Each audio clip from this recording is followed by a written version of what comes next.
ரொம்ப கோவமா வருதுங்க. இந்த போலீஸ்காரங்கலாம் செய்யறத பார்த்தா ரொம்ப கோவமா வருது. 2 நாளைக்கு முன்னாடி ஆலங்குளத்துல ஒருத்தர் சுட்டு பிடிச்சிருக்காங்க கள்ளு இறக்குன குற்றத்துக்காக. கள்ளு இறக்குன குற்றம் சுட்டு பிடிக்க வேண்டிய குற்றமா?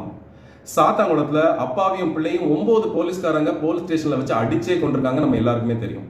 சின்ன லெவல் ஆபீசர்ஸ் தான் எப்படி இருக்காங்கன்னு பார்த்தா ஐபிஎஸ் லெவல்லையும் அப்படிதான் இருக்காங்க. பல்பீர் சிங்னு ஒரு ஐபிஎஸ் ஆபீசர் அம்பாசமுத்திரத்துல விசாரணை கைதி ஒருத்தருடைய பல்ல புடுங்கி கொடுமை பண்ணியிருக்காரு. இன்னொரு ஐபிஎஸ் ஆபீசர் ராஜேஷ் தாஸ்னு அவருக்கு கீழே வேலை பார்த்த ஜூனியர் லேடி ஐபிஎஸ் ஆபீசர்கிட்ட செக்ஷுவலா மிஸ்பிஹேவ் பண்ணியிருக்காரு. அஜித் குமார இப்படிதான் திருட்டு கேஸுக்காக கூட்டிட்டு போய் அடிச்சு கொண்டாங்க.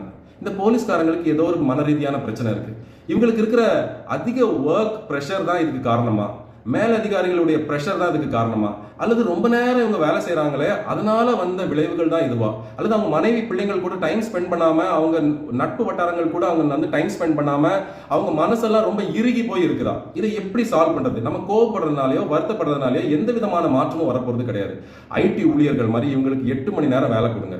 ஐடி ஊழியர்கள் மாதிரி, பேங்க் ஊழியர்கள் மாதிரி இவங்களுக்கு வாரத்துல 2 நாள் விடுப்பு கொடுங்க. இப்போ இது ரெண்டையும் செய்யணும் அப்படின்னு சொல்ல போலீஸ் போர்ஸை அப்படியே டபுள் ஆக்கணும்.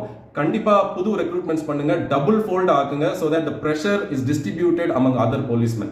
மூணாவது முக்கியமான பாயிண்ட் என்ன அப்படின்னா கவுன்சிலிங் சென்டர்ஸ். இவங்களுக்கு யார் வேணாலும் எப்ப வேணாலும் 24/7 கவுன்சிலிங் பெற்றுக்கொள்ளலாம் அப்படின்னு ஒரு ஆன்லைன் பிளாட்ஃபார்மை உருவாக்குங்க. வருஷத்துக்கு ஒரு தடவை அல்லது 6 மாசத்துக்கு ஒரு தடவை மன தத்துவ நிபுணர்கிட்ட ஒரு ஃபிட்னஸ் சர்டிபிகேட் வாங்கிட்டு அதுக்கப்புறம் இவங்க வேலைக்கு திருப்பி வரட்டும். இந்த மாதிரி மாற்றங்களை கொண்டு வந்தால் மட்டும்தான் இந்த போலீஸ் டிபார்ட்மெண்ட்ல ஒரு நல்ல கல்ச்சுரல் சேஞ்ச் வரும். நம்பி மக்கள் போலீஸ் ஸ்டேஷன் போவாங்க. போலீஸ் உங்கள் நண்பன் அப்படிங்கிற அந்த கூத்து உண்மையாகும். இதுக்கு அரசாங்கமும் பாலிசி மேக்கர்ஸும் கண்டிப்பா உதவி செய்யணும். இத உங்க ஃப்ரெண்ட்ஸுக்கும் போலீஸ் டிபார்ட்மெண்ட்டுக்கும் அரசாங்க அதிகாரிகளுக்கும் அனுப்பி வைங்க. நன்றி, வணக்கம்.